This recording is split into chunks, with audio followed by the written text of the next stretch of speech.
Ika-24 na bagyong pumasok sa Pilipinas ngayong taon ang Super Typhoon Yolanda. Noong Setyembre, humagupit din ang bagyong Odette na isa ring Super Typhoon.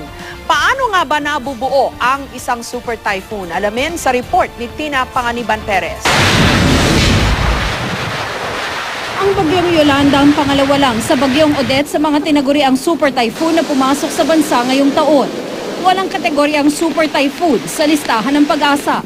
Pero pinauso ng Amerika ang katagang Super Typhoon para sa mga bagyong ang bugso ng hangin ay aabot ng 215 kilometers per hour.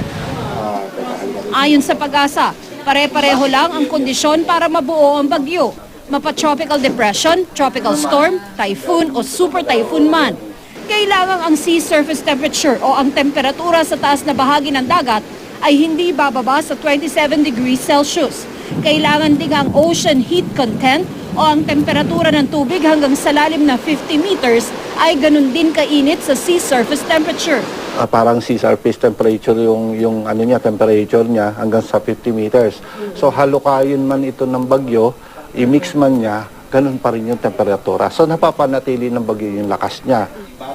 Ang wind shear o ang bilis ng hangin sa taas ng himpapawid at ang bilis ng hangin malapit sa lupa ay dapat magkapareho rin daw. Pero kung pare-pareho ang kondisyon para mabuo ang mga bagyo, bakit merong tulad ng Yolanda na nagiging super typhoon?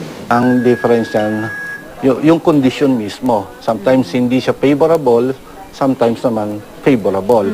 Mas maganda ang naranasan nitong si Yolanda compare sa others na bagyo. Kadalasang nangyayari ang mga kondisyon para sa pagbuo ng bagyo mula Mayo hanggang Disyembre sa West Pacific Ocean.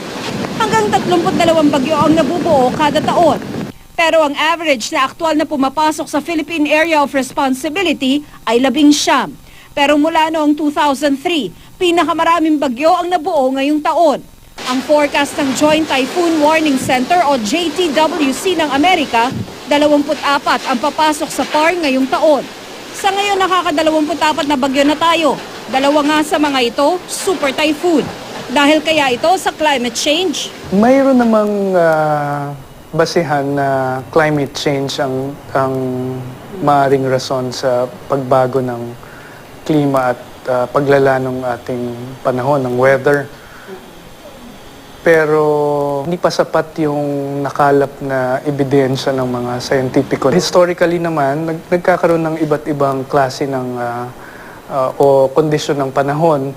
At alam natin to nangyayari historically kahit na walang input from carbon dioxide increase, etc. etc.